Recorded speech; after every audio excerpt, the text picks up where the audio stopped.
Hello, welcome to the Opinionistics. I'm your host, John Maloney. In this episode, no co-host, because reasons, as always. Introducing from Melbourne, Australia, Melody Horrill. Thank you so much for having me. You're welcome. So, Melody, what is it that you do for a living? I do multiple things for a living, actually. I'm writing at the moment. I'm actually on the final letter of my third book, and I'm also a journalist by trade. And I do a little bit of media management and media training and professional speaking. So, since taking up the writing journey, I've relied on freelance work to sort of keep things going while I'm tapping away at these books. So, a bit of everything, a bit of a jack of all trades, really. Ah, nice, nice. So, what was life for you growing up? Uh, well, my childhood was difficult, I guess. I was born in the UK and emigrated to Australia when I was about 8 years old with just a couple of members of my family.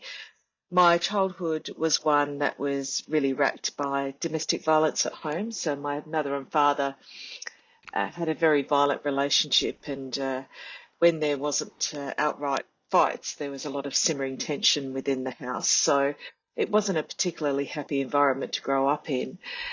And when my father decided that we needed to move to Australia, only myself and my brother and my mother and my father went. My two sisters remained in England because they chose to, and they were much older than me. So I don't blame them for that at all. I completely understand. So we moved to Australia, and I hoped that it would be a new life, really, but it was just more of the same, and things gradually got worse. Oh, oh dear. That's unfortunate.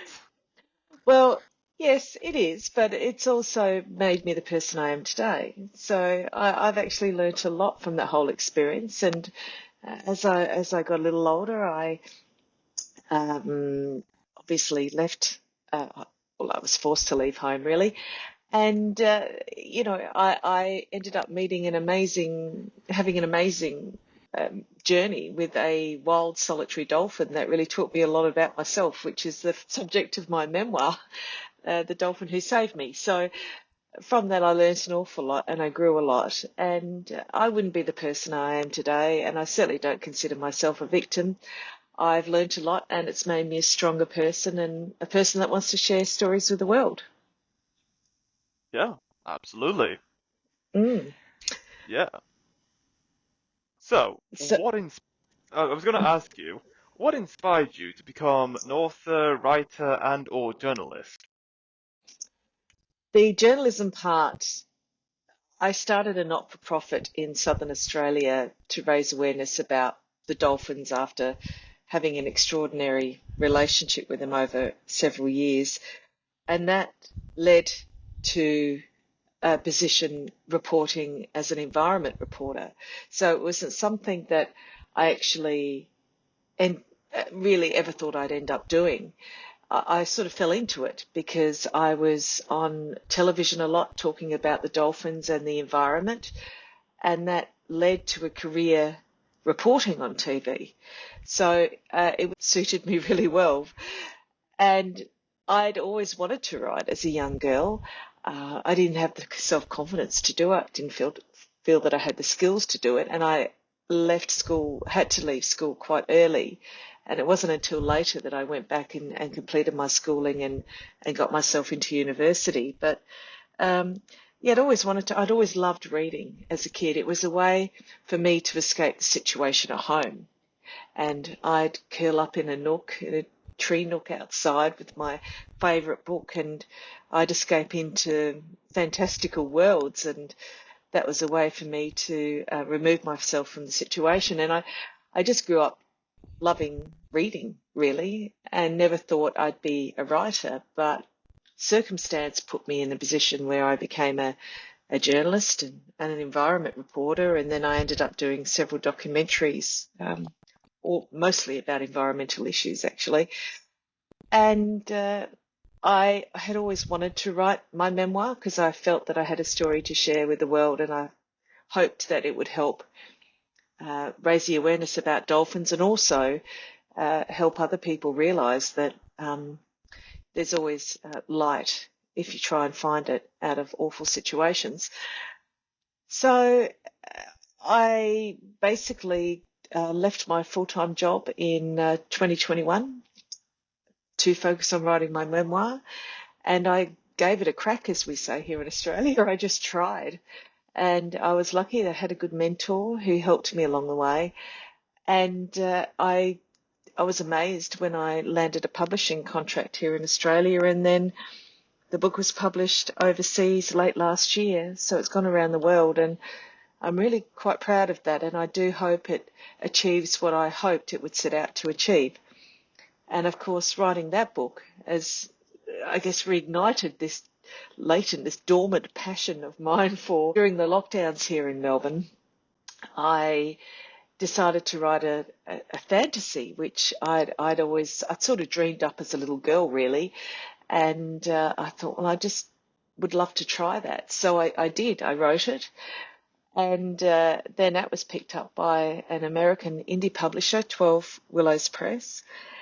And now I'm on to my third book. The fantasy hasn't come out yet. It's due out on July 15th. And I have to say, out of everything I've written, that book was a lot of fun to write. It was great. The main character in that book is actually based on my own rescue cat called Q. So the book is called A Cat Called Q and the Magic Globe. And with that sort of about to be released, I then started writing another non-fiction book, which will be released here in Australia in September, and that's called Sheltered. So I guess all the books have a very similar theme, and that's one of the importance of connecting with animals, connecting with the natural world in some way, and also finding your inner strength and courage and being brave. I do think that bravery is the most important thing in life. So all books, although very different genres really, all have a very similar theme. Fantastic. Thanks. Welcome. I'm pretty chuffed. Nice. Yeah. Are there any jobs or opportunities you haven't done yet that you would like to do someday? What an interesting question. Yes, I'd like to go and work for National Geographic, I think. uh, I, look, that's a really interesting question. I think I'd like to continue working in the space where I try, and my efforts can go to improving the world in some way. I think no matter where I end up, even if I go back to full-time work, I hope it's with an organisation that aligns with me. I think it has to be, and my values, and I do think that we have making things better on this planet, and I think that each of us has a part to play in that. Continue playing a very small part, even if it's just through my words and writing. I wouldn't even mind working for a publishing company one day. That'd be quite fun. But I'm not quite sure at the moment. I'm just finishing off the third book, and then we'll just see where life takes me. I can't complain about the journey that I've had so far. It's been quite extraordinary, and despite the earlier problems that I had at home, I'm feeling pretty blessed and very grateful, actually, to have had all the opportunities that I've had. Yes, I can see that. If you owned 500 acres of land, what would you use that land for? Oh, one of two things. I'd either create an animal sanctuary, or I would probably try, if the land wasn't in its natural state of plantless of trees, and try and bring it back to a semblance of what it once was, and hope that it would be a refuge for wildlife. So one of the two. It would be a place for animals, whether it be wild animals or companion animals. That's what I'd like to do, and it'd be nice to plant trees and yeah, have a bit of a oasis escape from the world, really. Yes. I can too. But I can't see that being on the cards for the short term, but that would be wonderful, actually. Yeah, true, true. What could you give a 40-minute presentation on without any preparation?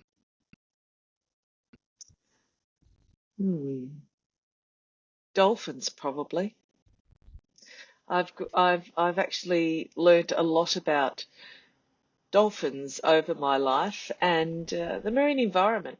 So I think if I had to give a 40-minute presentation on anything, it would be that. And I would include some aspects of what deeply to the ocean and why we need the ocean. And I think that caring for the ocean is one of the things that we really don't talk about enough. I think there are many other things that take our time and our focus, but the ocean's very important. It covers 70% of this planet, and we rely on it in so many ways, and so many other animals. It's from very tiny animals to very big ones like whales rely on it. So yeah, Yes, I agree. great. Nice. If you were hosting a dinner party and you could invite 5 guests who are either dead or alive, who would they be? Well, the first one would have to be Dr. Jane Goodall. So there's one. Goodness me, probably David Suzuki, uh, Anthony Hopkins, because I'm a big fan. Kano Reeves, because I'm a big fan.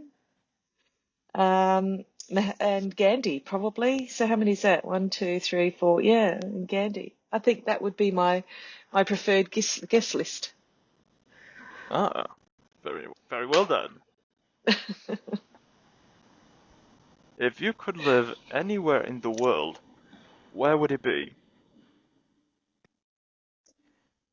Anywhere by the sea. I've always wanted to live where I wake up and look at the sea. So it wouldn't matter where it was, as long as I could wake up and look at the sea. That would be my utopia. I think somewhere a little bit warmer would be nice, but at the same time, it really wouldn't matter. It's just about having that proximity to the ocean for me. So uh, I wouldn't be fussed as long as I could wake up and look at the sea. Yes, I can see it now. Apparently. What is your favorite season? My favorite. Spring is my favourite season. In summer, it gets just a little too hot sometimes here in Australia, and we get a lot of bushfires, or otherwise known as wildfires, and that's always a concern. Winter here in Melbourne gets very cold. People don't realise that we actually have snow on the alpine regions in Victoria, where Melbourne's based. People don't associate Australia with snow, but yes, I hate to see. I know it's beautiful to see the trees lose their leaves, but I don't know. There's something a little sad about them shedding their leaves. So spring is a time of renewal and rejuvenation and hope. Actually, hope. Spring brings hope. So I'd have to say that spring is my favourite season. Mm, nice. How much time do you spend on the internet? Uh, as little as I can. I, um, I find myself spending a bit of time on social media, mostly because I want to thank everybody who's supported my writing, and I'd like to keep everybody up to date with that. So I find myself spending time on social media really just to stay connected with the people who've supported me.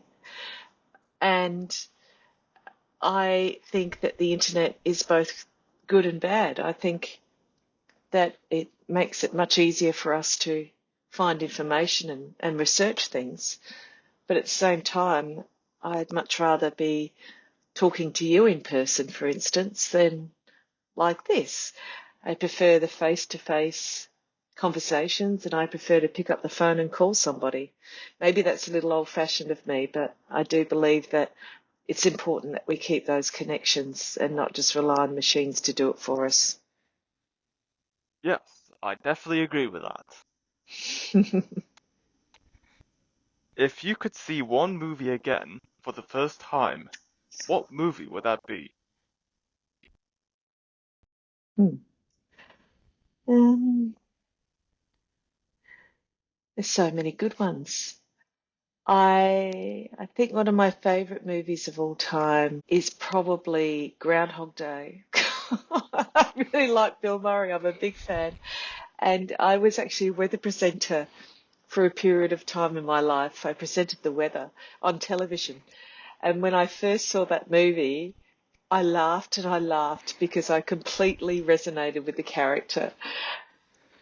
So it was such an astonishing movie in so many ways, so very clever with such a deep meaning. Really, you take, the laughter and the humour away, and the movie is really about living our lives as best as we can each day, each and every day, each time we wake up in the morning. So, and realising our potential. So I think that, yeah, it would be Groundhog Day. Alright then. If you had a song for every time you enter the room, what song would that be? Hmm.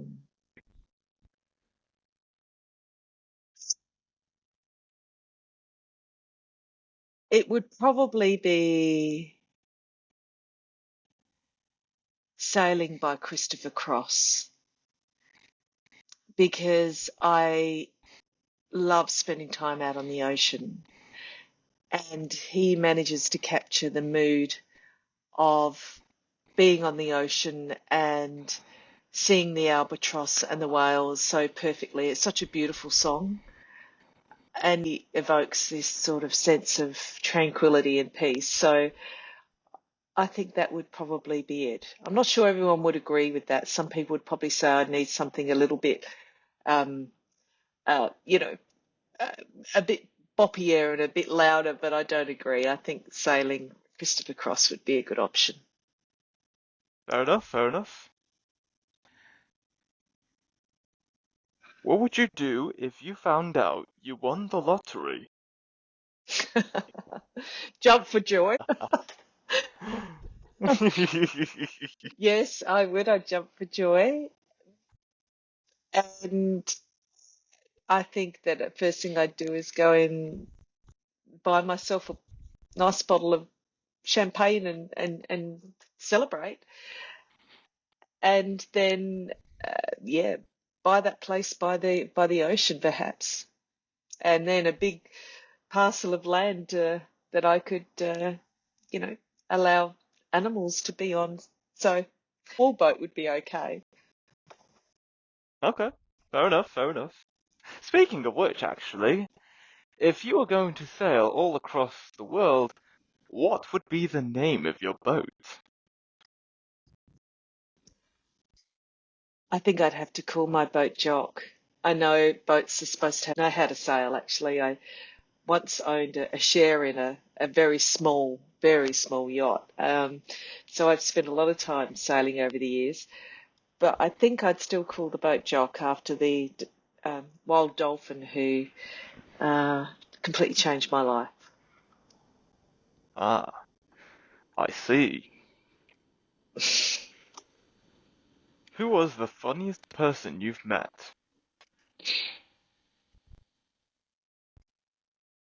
Hmm.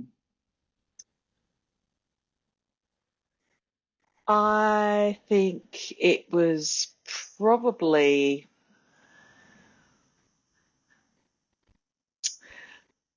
a girlfriend who I met when I was at university, and I ended up weirdly we ended up working at the without realizing that we even shared a class, and we became friends, and we've been friends for the last 30 years or so. I think she is still the funniest person that I've met. Her name is Angelique, and she makes me laugh every time we chat. I She makes me laugh. Her view on the world is so unique to her that I really appreciate it, and she always comes up with little funny quips. So I'd have to say my girlfriend Angelique. That's nice. Have you ever heard of a drink called banana friche? No, That's alright, that's what a lot of people tell me. what is it? So, it's a banana flavored milkshake slash smoothie that has all the tingling sensations in the world. Hmm. What makes it tingle? Is it sherbet or something? There's something similar to sherbet, but that's a mystery for another time. Okay, okay. Is Yeah. it legal? Oh yes, absolutely. Okay. Well, that sounds very interesting. I like bananas, so that sounds good. Yes, me too. Would you sleep on the wall or sleep on the ceiling? On the wall or the ceiling? Of what? Mm-hmm. Well, of what? A room? Or Yes. Any room. I don't think I'd be capable of doing it. But I wouldn't, I think if I had a choice of the wall or the ceiling and I was capable, I think I'd choose the ceiling. Ah, alright then. Fair enough. What kind of music do you often listen to? I, I've got a very eclectic taste in music. So depending on my mood, sometimes I like listening to some quite old music, like from the 50s and the 60s, the old sort of ballads and that kind of thing. That's just lovely. I spent my sort of young years, if you like, growing up in the 80s and 90s, and I'll always have a bit of a soft spot for that kind of new romantic music. So if I want to dance around the house, or if I want to lift my mood, I'll often pop on a song from that era, and it always makes me smile. So yeah, in saying that, I also really appreciate a beautiful classical piece, and yeah, some of the new music, not all of it. I'm not a big rap fan, but that's just a personal choice. Alright, fair enough, fair enough. If you had to get rid of a holiday, which would you get rid of? Interesting. Probably we have a holiday here in Australia, which is just a bank holiday, just a holiday really for no other reason than it seems to be a holiday. So, and it's usually aligned with our football season in Australia. So, I'd probably get rid of that one. Alright, that makes sense in my opinion somehow. I just think if you're going to have a holiday, you should be for something grand. It should be for something that everybody um, understands, or a point in history, or a point in time, or something to celebrate or commemorate. I'm not sure that a football final is that. But then again, I'm not a huge football fan, so I guess I'm being a bit biased. Oh, to be honest, if not a lot of people, which is, I think, many people around the world, if they don't know much about sports, how are you going to get people involved and celebrate something which not many people would know nor get involved with to begin with. Mm. It's an Australian holiday, and well, it's actually a particularly Victorian holiday where I live. And a lot of people love it because a lot of people here do really enjoy football, and nothing wrong with football. It's just not my thing. Yeah, Yeah, I guess. I guess so, yeah. yeah. What is your favorite quote? Hmm. I think it has to be a quote. Goodness me. Um, time spent with cats is never wasted by Sigmund Freud. I totally get that. Time spent with a cat is never wasted. I totally understand that because I have um, a rescue cat, and the time I spend with him is joyful. It makes me happy, so it's never wasted. And I've actually learned quite a lot from him. So I totally agree with Sigmund Freud and on that one. So that's one of my favourite quotes. I've got lots of favourite animal quotes, but that's one of my favourite ones. Yes.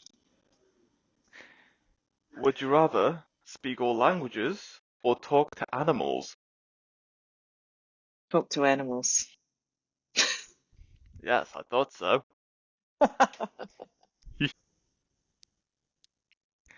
If you could erase one past experience, what would that be? I think actually. I think I'd like to erase, yeah, particularly 2 or 3 years, not just primary school, probably 2 or 3 years of school. I had a hard time at school. I was bullied quite a bit because of what was going on at home, amongst other things, and found myself alone a lot of the time. So I think, yeah, that period of my life wasn't particularly happy. So I think I'd like to erase those those memories actually. Fair enough. Valid point. Hmm.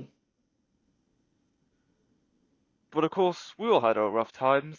But what's Of important is course, we develop as humans, and we become stronger over time. that's right. And it's I I guess we could say that we'd like to remove a point of time. Then that's what makes us who we are today. So maybe we shouldn't be erasing anything because it's actually all contributed to the people we become. Yes, exactly. Mm. If your life was a meal, what kind of meal would that be? A meze, I would think. Make tiny dishes, just all dishes being very different and having their own taste. So it would either be a Spanish tapas or a Mediterranean meze made up of lots and lots of different varied dishes. Some of them would be really tasty and some of them perhaps not so good. Hmm, delicioso. Alright, and that is all we have for this episode. It was great having you on, Melody. Talking about your Oh, works thank you. is enough. Yes, you're welcome. And until next time, stay opinionated.